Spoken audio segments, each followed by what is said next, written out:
Hello, my name is Daron K. Roberts. I am the author of a kid's book about empathy. Let's give it a read today. A kid's book about empathy by Daron K. Roberts. This book is dedicated to Hillary, Dylan, Sydney, Jackson, Delaney, and Micah, my wife and 5 kids, the ever-present constellation of my sky. You might be wondering if this book is important. Guess what? It's the most important book ever. No, seriously, ever. Now, you might be asking yourself, if a kid's book about empathy is so important, what is empathy? Well, let me take you back to the 3rd grade. In Mrs. White's class, there were 23 students. A lot of the kids in the class looked like me, kinky hair and dark brown skin. But then in the 4th grade, only one other kid looked like me. Can you guess how I felt? If you said out of place, unsure, and scared, you'd be right. Does my story remind you of an experience you've had?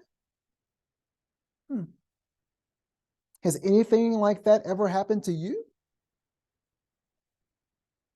How did you feel? That's what empathy is. Empathy is when you stand in someone else's shoes. Not their real shoes. That would be gross. It's when you feel with someone who is experiencing something that's hard, sad, or scary. Empathy means you listen, don't judge, feel with, and ask questions. Ask questions. You might think that sounds a lot like, what rhymes with empathy? Sympathy. But the two couldn't be more different. Sympathy is when you feel for someone. Sympathy sounds like, I feel sorry for you. That sucks. I can't believe that happened. Empathy is when you feel with someone. Empathy sounds like, how did that make you feel? What can I do to help? Do you want to talk about it? And empathy can even sound like silence. Just being there with someone can be the most powerful thing in the world. Can you see the difference between sympathy and empathy? Sympathy is easy and takes the shortcut. It might seem like it helps, but most of the time it doesn't. Empathy is hard and takes more time, but it also creates comfort and connection. Sympathy is usually about you, and empathy is always about someone else. So how do you do this empathy thing? Well, let's say your best friend dog dies, and they tell you at lunch the next day. What should you do?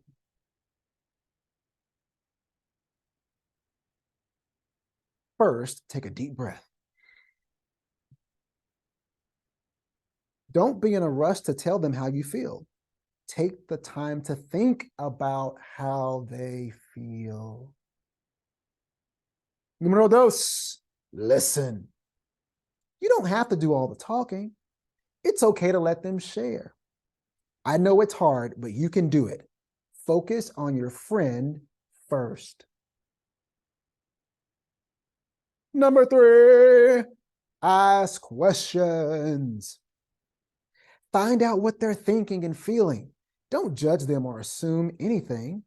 Make sure you use more question marks than periods in what you say. And 4, imagine. Maybe the exact same thing happened to you, or maybe you've never even had a dog.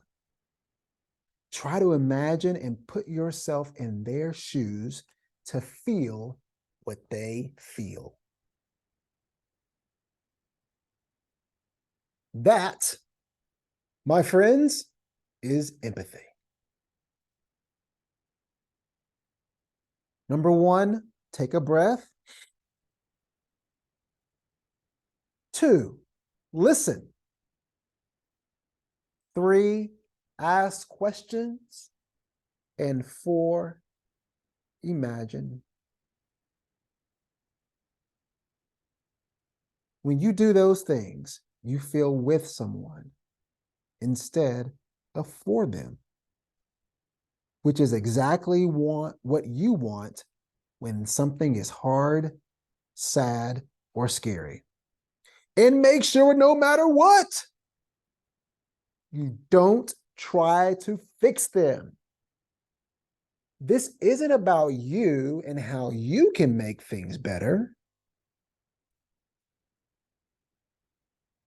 It's about just feeling with them.